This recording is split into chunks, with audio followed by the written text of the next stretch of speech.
Ladies and gentlemen, we welcome you to Great Moments with Mr. Lincoln.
This was the American dream, the prayer for the future. But that golden goal was not to be had without cost. The American way was not gained in a day. It was born in adversity, forged out of conflict, perfected and proven only after long experience and trial. In all of history, no man was dedicated to this dream more than the 16th President of these United States, Abraham Lincoln. Here in his own words is what he once wrote about himself. For at that time, very few people outside Illinois knew very much about this man from the prairie. I was born February 12th. 1809, in Hardin County, Kentucky. My father removed from Kentucky to what is now Spencer County, Indiana, in my 8th year. It was a wild region, with many bears and other wild animals still in the woods. There I grew up. I was large for my age, and had an axe put into my hands at once. And from that to my 23rd year, was almost constantly handling that most useful instrument. I think that the aggregate of all my schooling did not amount to 1 year. At 21, I came to Illinois. Thought of trying to study law. Rather thought I could not succeed at that without better education. I borrowed some law books, took them home, and went at it in good earnest. In 1854, the law profession had almost superseded the thought of politics in my mind, when the repeal of the Missouri Compromise aroused me as I had never been before. What I have done since then is pretty well known. If any personal description of me is thought desirable, it may be said I am in height, 6 feet 4 inches.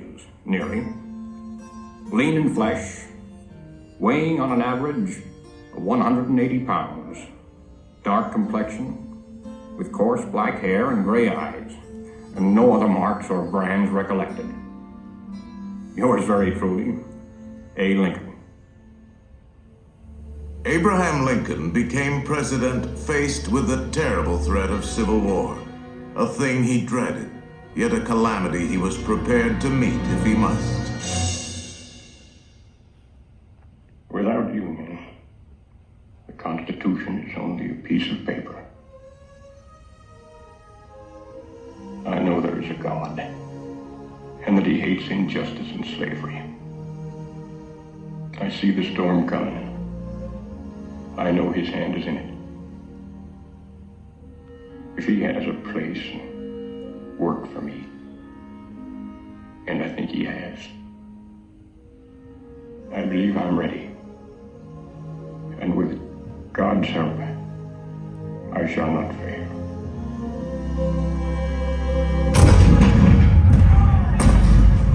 April 12, 1861, Fort Sumter, the cannon spoke for war. Civil war, violent, devastating.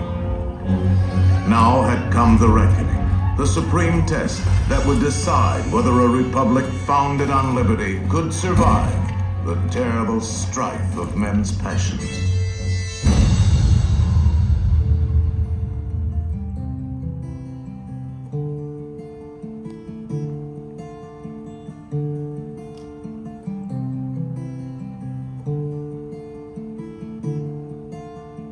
Two brothers on their way, two brothers on their way, two brothers on their way.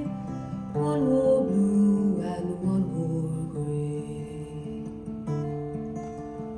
One wore blue and one wore gray as they marched along their way. The fife and drum began to play, all on a beautiful morning.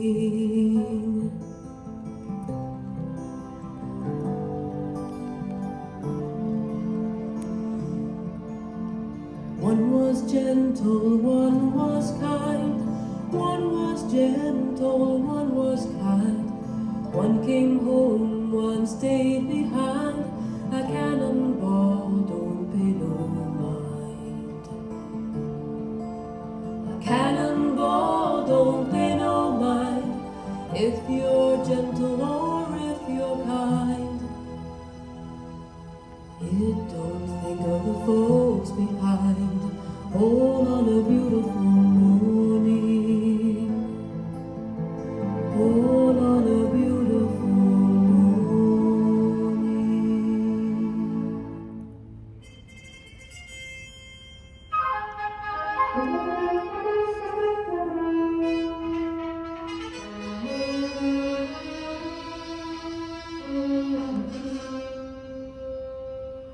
Fourscore-and-7 years ago, our fathers brought forth on this continent a new nation, conceived in liberty and dedicated to the proposition that all men are created equal.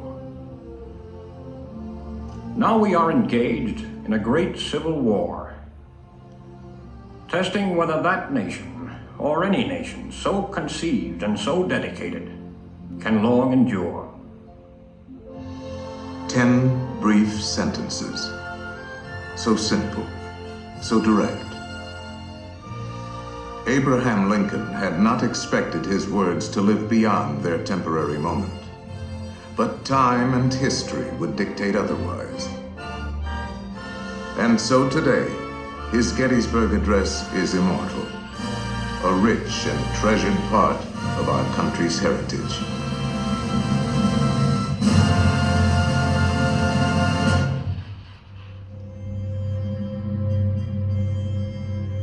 We pay tribute here not to a man who lived a century ago, but to an individual who lives today in the hearts of all freedom-loving people.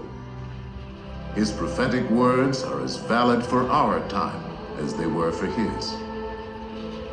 And now, the skills of the sculptor and the talents of the artist will let us relive great moments with Mr. Lincoln.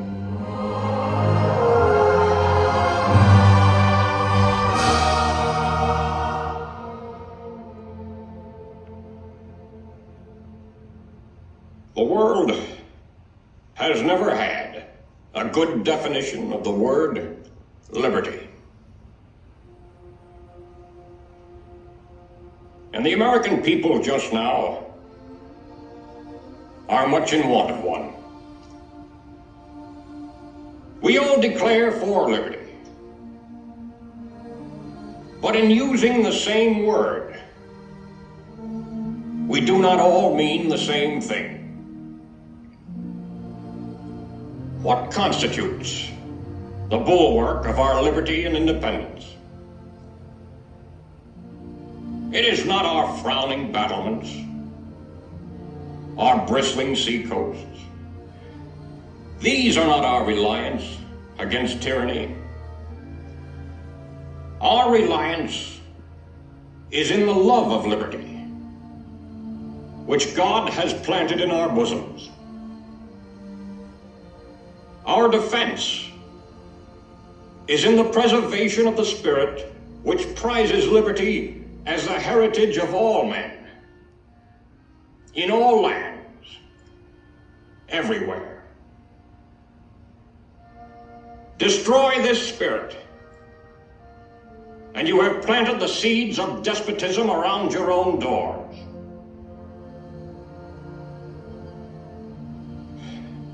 At what point shall we expect the approach of danger? By what means shall we fortify against it?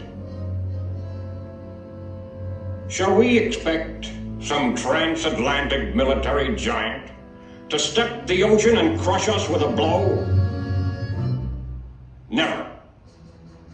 All the armies of Europe, Asia, and Africa combined could not by force take a drink from the Ohio or make a track on the Blue Ridge in a trial of 1,000 years. At what point, then, is the approach of danger to be expected?